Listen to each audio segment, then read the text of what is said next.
Welcome to my channel. महत्त्वाची सूचना. या व्हिडिओमधील सर्व माहिती केवळ शैक्षणिक उद्देशानं दिलेली आहे. ही कोणत्याही प्रकारची गुंतवणूक सल्ला नाही. गुंतवणूक करण्यापूर्वी कृपया स्वतःचा अभ्यास करा किंवा आपल्या आर्थिक सल्लागाराचा सल्ला घ्या. या व्हिडिओतील माहितीवर आधारित घेतलेल्या कोणत्याही निर्णयासाठी आम्ही जबाबदार राहणार नाही. धन्यवाद. कधी कधी एखादी जादूची किमया पाहताना आपण थक्क होतो. म्हणजे समजा एका टोपीमध्ये फक्त 19 रुपये टाकले आणि काही क्षणातच त्यातून चक्क 66 रुपये बाहेर काढले.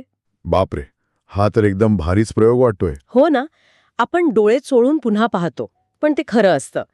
आजच्या या सखोल विश्लेषणात आपण अशाच एका आर्थिक जादूमागचं रहस्य उलगडणार आहोत. नक्कीच.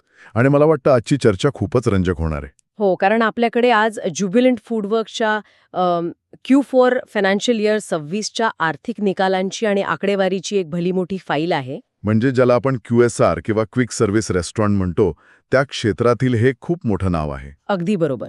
आणि आजचं आपलं जे मुख्य उद्दिष्ट आहे ते अगदी स्पष्ट आहे. या कंपनीने नफ्यामध्ये एवढी मोठी झेप कशी घेतली हे शोधून काढायचंय. आणि सोबतच या आकडेवारीवरून QSR क्षेत्राचं भविष्य काय असू शकतं हे सुद्धा समजून घ्यायचंय. हो, चला तर मग हे समजून घेऊया. कारण या अहवालात काही असे आकडे दडलेले आहेत जे व्यवसायाच्या अंतर्गत कार्यक्षमतेचे अनेक पडदे दूर करतात. हो, आणि कसं आहे, या निकालांकडे फक्त एका तिमाहीचं यश म्हणून पाहता येणार नाही. हे आकडे एका मोठ्या कथेचा भाग आहेत. म्हणजे तुम्हाला म्हणायचे की यात काहीतरी दीर्घकालीन रणनीती आहे. नक्कीच. जेव्हा आपण अशा प्रकारच्या आर्थिक अहवालांचे विश्लेषण करतो, तेव्हा फक्त वरवरचे आकडे पाहून चालत नाही. व्यवसायाची अंतर्गत कार्यक्षमता कशी काम करते हे पाहावं लागतं. अच्छा. व्यवस्थापन खर्चावर कसं नियंत्रण ठेवतं आणि बाजारातील वाढत्या स्पर्धेला कंपनी कशी सामोरी जाते, या सगळ्याचं विस्तृत चित्र या माहितीतून आपल्याला पाहायला मिळतं. विशेषतः वाढत्या महागाईच्या काळात मार्जिन कसं टिकवलं जातं याचा हा एक वस्तुपाठ आहे. तर मग आपण थेट त्या आकड्यांकडेच वळूया का, जे खऱ्या अर्थाने या सगळ्या चर्चेचा केंद्रबिंदू आहेत? हो, नक्कीच. सांगा, काय आकडे आहेत? जेव्हा या अहवालातील सुरुवातीचे आकडे समोर येतात तेव्हा गणिताचा एक मोठा पेच उभा राहतो. म्हणजे कंपनीच्या महसुलात एकूण विक्रीत वार्षिक स्तरावर, ज्याला आपण इयर ऑन इयर वाढ म्हणतो, ती फक्त 19% आहे. बरोबर. हो, अगदी 19%. मागच्या वर्षी हा आकडा 2095 कोटी रुपये होता. तो आता 2499 कोटींवर पोहोचला आहे. हां, म्हणजे महसुलात बऱ्यापैकी वाढ आहे. हो, पण खरी गोम पुढेच आहे. एकीकडे महसूल 19% वाढलेला असताना खऱ्या अर्थाने धक्कादायक बाब म्हणजे त्यांचा निव्वळ नफा म्हणजे नेट प्रॉफिट. तो किती वाढलाय? तो चक्क 66% वाढला आहे. बापरे, 66%? हो, 49.3 कोटींवरून थेट 82.4 कोटींवर त्यांनी उड्डाण घेतलं आहे. अरेच्या, हा तो खूपच मोठा जंप आहे. आणि साहजिकच यामुळे त्यांचा अर्निंग्स पर शेअर म्हणजेच EPS सुद्धा 0.73 रुपयांवरून 1 रुपया 21 पैशांवर गेला आहे. आता हे गणित थोडं कोड्यात टाकणार आहे. अगदी, मी पण हेच विचार करत होते. समजा एखाद्या रेस्टॉरंटमध्ये फक्त 19% नवीन ग्राहक आले, पण गल्ल्यातील नफा चक्क 66% वाढला. हे नक्की कसं शक्य आहे? हो, हा प्रश्न कोणालाही पडेल. म्हणजे त्यांनी पिझ्झाचा आकार लहान केला की काय, किंवा कच्च्या मालाच्या दर्जात कपात केली, कारण त्याशिवाय एवढा मोठा फरक पडणं शक्य नाही. नाही, तसं नाहीये. इथे सर्वात रंजक गोष्ट म्हणजे यामागे एक आर्थिक सिद्धांत काम करत आहे, ज्याला आपण ऑपरेटिंग लिव्हरेज म्हणतो. Operating leverage? अच्छा, हे कसं काम करतं? हे बघ, जेव्हा नफा हा महसुलापेक्षा खूप जास्त वेगाने वाढतो, तेव्हा त्याचा सरळ अर्थ असा होतो की कंपनीने आपल्या खर्चावर अत्यंत प्रभावी नियंत्रण मिळवलं आहे. म्हणजे त्यांनी खर्चात कपात केली आहे. हो, पण कपात म्हणजे नुसतीच कपात नाही. त्यांनी पिझ्झाचा आकार लहान केलेला नाहीये, तर त्यांनी तो पिझ्झा बनवण्याची आणि ग्राहकांपर्यंत पोचवण्याची संपूर्ण प्रक्रिया अत्यंत स्मार्ट बनवली आहे. अच्छा, म्हणजे कार्यक्षमता वाढवली आहे. अगदी बरोबर. अहवालातील तपशील पाहिला तर लक्षात येतं की त्यांनी त्यांच्या पुरवठा साखळीतील म्हणजे सप्लाय चेनमधल्या त्रुटी दूर केल्या आहेत. फूड डिलिव्हरी सिस्टीमचं ऑप्टिमायझेशन केलं आहे आणि कदाचित डिलिव्हरी पार्टनरसोबतच्या कमिशनच्या करारांची नव्याने आखणी केली आहे. हे जे तुम्ही ऑपरेटिंग लिव्हरेज म्हणालात ते नक्की कसं काम करते थोडं खोलात जाऊन पाहण्यासारखं आहे. कारण 19% विक्री वाढून 66% नफा वाढणं ही काही साधी गोष्ट नाहीये. नक्कीच. कसं आहे, रेस्टॉरंट व्यवसायात प्रामुख्याने 2 प्रकारचे खर्च असतात. कोणते? एक असतो फिक्स्ड कॉस्ट म्हणजे स्थिर खर्च, जसं की दुकानाचं भाडं, मशीनचा खर्च किंवा जे कायमस्वरूपी कर्मचारी आहेत त्यांचे पगार. हो, ते तर द्यावेच लागतात, व्यवसाय हो किंवा न हो. अगदी बरोबर. आणि दुसरा असतो व्हेरिएबल कॉस्ट म्हणजे बदलता खर्च. हा खर्च किती पिझ्झा विकले जातात यावर अवलंबून असतो. म्हणजे पीठ, चीज, भाज्या किंवा बॉक्सचा खर्च. एक्झॅक्टली. आता होतं काय, जेव्हा कंपनीची विक्री एका ठराविक पातळीच्या पुढे जाते तेव्हा त्यांचे फिक्स्ड कॉस्ट आधीच वसूल झालेले असतात. अच्छा, म्हणजे ब्रेक इव्हन गाठलेला असतो. हो, समजा एका दुकानाचे भाडे 1 लाख रुपये आहे. महिनाभरात 1000 पिझ्झा विकून ते भाडे निघत असेल तर मग 1001 वा पिझ्झा विकल्यावर त्यातून मिळणारा नफा हा थेट खिशात जातो. अगदी तेच. कारण त्यासाठी पुन्हा दुकानाचं भाडं द्यावं लागत नाही. ज्युबिलंट फूडवर्क्सने नेमकी हीच कार्यक्षमता वाढवली आहे. बापरे, म्हणजे त्यांनी एकाच दुकानातून जास्त आउटपुट काढले? हो, त्यांनी वेस्टेज म्हणजेच अन्न वाया जाण्याचं प्रमाण कमी केलं आहे आणि प्रत्येक दुकानातून मिळणाऱ्या थ्रूपुटमध्ये म्हणजे सरासरी विक्रीत वाढ केली आहे. हां, यामुळेच विक्रीत झालेली ती 19% वाढ थेट त्यांच्या नफ्यात परावर्तित झाली. आणि म्हणूनच निव्वळ नफ्याचा आकडा 66% पोहोचला. म्हणजे स्थिर खर्च तेवढाच ठेवला आणि आलेल्या प्रत्येक नवीन ग्राहकाकडून मिळणारा अतिरिक्त पैसा थेट नफ्यात रूपांतरित झाला. हे वाचायला खूप सोपं वाटतं. पण प्रत्यक्षात आणायला खूप अवघड असतं. अगदी. आणि म्हणूनच या अहवालात मार्जिन सुधारल्याचा उल्लेख वारंवार आला आहे. मला एक सांगा, त्यांचा इबिटडा म्हणजेच व्याज, कर, घसारा आणि कर्जफेडीपूर्वीचा नफा हा वार्षिक स्तरावर 24% वाढलाय. हो, तो 392 कोटींवरून 485 कोटींवर पोचला आहे. इथे हे पाहणं रंजक आहे की इबिटडाची 24% वाढ ही विक्रीतील 19% वाढीपेक्षा जास्त आहे. हो, आणि हे पुन्हा एकदा कंपनीच्या सुधारलेल्या मार्जिनचंच लक्षण आहे. अहवाल हे पण स्पष्ट करतो की फूड डिलिव्हरी आणि QSR व्यवसायात ग्राहकांची मागणी अजूनही मजबूत आहे. लोक अजूनही बाहेरून जेवण मागवतात आणि त्याचा कंपनीला चांगला फायदा होत आहे. हो, आणि कसं आहे, हा इबिटडा मार्जिनचा आकडा खूप काही सांगून जातो. ते कसं काय? कारण निव्वळ नफ्यामध्ये अनेकदा टॅक्स क्रेडिट्स किंवा इतर उत्पन्नाचा समावेश असतो. अच्छा, म्हणजे जमिनीची विक्री किंवा बँकेचं व्याज असं काहीतरी. हो, ज्यामुळे तो आकडा थोडा दिशाभूल करू शकतो. पण एबिटा आपल्याला कंपनीच्या मुख्य व्यवसायाची ऑपरेशन्सची खरी ताकद दाखवतो. म्हणजे कोर बिझनेस कसा चाललाय ते समजतं. अगदी 24% वाढ ही दर्शवते की त्यांच्या मुख्य ऑपरेशन्समध्ये प्रचंड बळकटी आली आहे.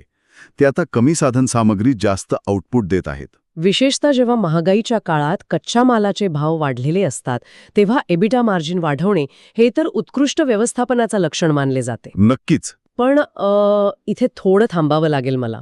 हे सगळं चित्र ऐकायला खूपच गुलाबी दिसतंय. म्हणजे तुम्हाला काही शंका आहे? हो ना, आपण आत्तापर्यंत जे आकडे पाहिले ते इयर ऑन इयर आहेत. म्हणजे मागच्या वर्षीच्या याच तिमाहीशी आपण त्यांची तुलना करत आहोत. हो, बरोबर. पण 1 वर्षाच्या कालावधीत खूप काही बदलतं आणि कधीकधी बेस इफेक्टमुळे आकडे मोठे वाटू शकतात.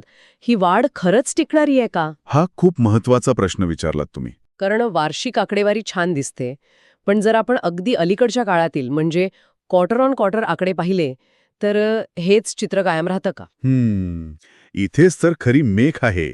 तिमाही दर तिमाही किंवा QOQ आकडेवारी पाहिल्यास एक पूर्णपणे वेगळं वास्तव समोर येतं. अरे छा, काय सांगते ही आकडेवारी? जर आपण डिसेंबर 2025च्या तिमाहीशी या ताज्या तिमाहीची तुलना केली तर डिसेंबरच्या तिमाहीत त्यांचा महसूल 2429 कोटी रुपये होता. हां, जो या ताज्या तिमाहीत अत्यंत संथ गतीने वाढून फक्त 2499 कोटी झाला आहे. म्हणजे महसुलात वाढ झाली आहे, पण ती गती आता खूप मंदावली आहे. अगदी बरोबर. आणि इथेच परिस्थिती खऱ्या अर्थाने रंजक बनते.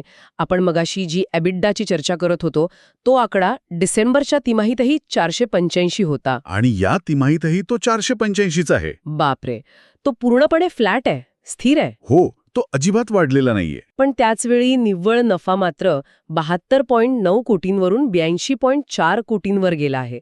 हे मला एखाद्या हायवेवर वेगाने धावणाऱ्या गाडीसारखं वाटतंय. म्हणजे कसं? म्हणजे मागच्या वर्षाच्या तुलनेत गाडीचा वेग खूप जास्त आहे, पण आता मात्र त्या गाडीने वेग वाढवणं थांबवले आहे. ॲक्सेलरेशन पूर्णपणे संपलंय आणि गाडी एकाच स्पीडवर अडकली आहे. एकदम अचूक उदाहरण दिलं तुम्ही. आणि त्या गाडीच्या इंजिनवर आता प्रचंड ताण येत आहे. ताण कशाचा? खर्चाचा. हो, कारण जेव्हा वाढत्या व्यवसायात महसूल संथ गतीने वाढतो आणि एबिडा फ्लॅट राहतो, तेव्हा त्याचा अर्थ असा असतो की जो अतिरिक्त महसूल आला तो पूर्णपणे खर्च वाढण्यात निघून गेला. अच्छा. QSR क्षेत्रात सध्या प्रचंड स्पर्धा आहे. नवनवीन ब्रँड्स आणि क्लाउड किचन्स रोज बाजारात येत आहेत. हो, झोमॅटो, स्विगीवर पाहिलं तर शेकडो नवीन रेस्टॉरंट्स दिसतात. अगदी. त्यामुळे ग्राहकांना आकर्षित करण्यासाठी, त्यांना टिकवून ठेवण्यासाठी मार्केटिंग आणि प्रमोशन्सवर जास्त खर्च करावा लागतो. याशिवाय कच्च्या मालाच्या किमती, विशेषतः गव्हाचं पीठ, चीज आणि डेअरी उत्पादने यांचे दर सतत चढे आहेत.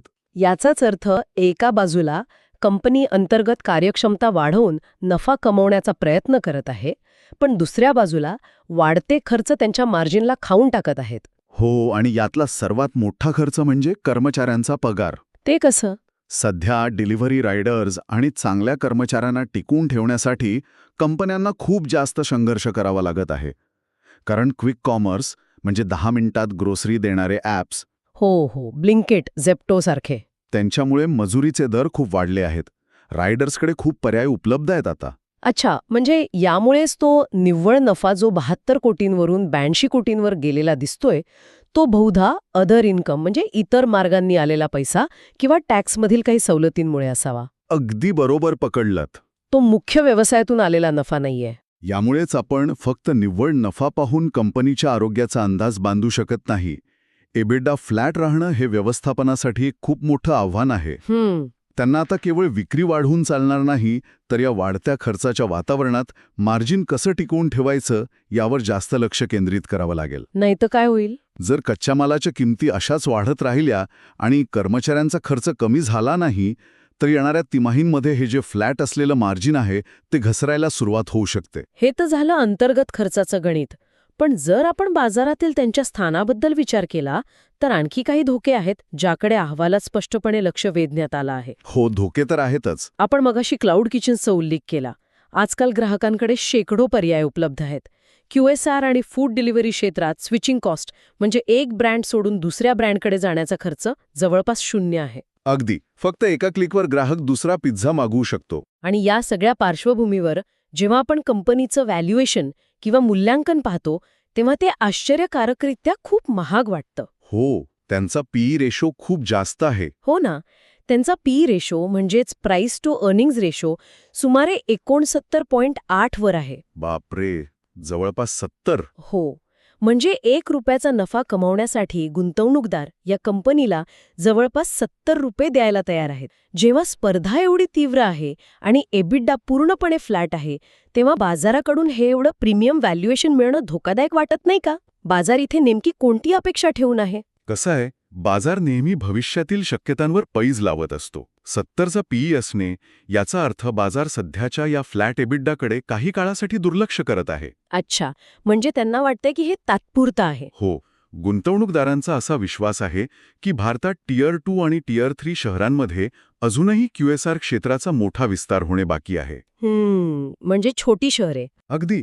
जसजसं मध्यमवर्ग वाढेल आणि लोकांची खर्च करण्याची ताकद वाढेल, तसतशी या कंपनीची उत्पादने अधिक विकली जातील.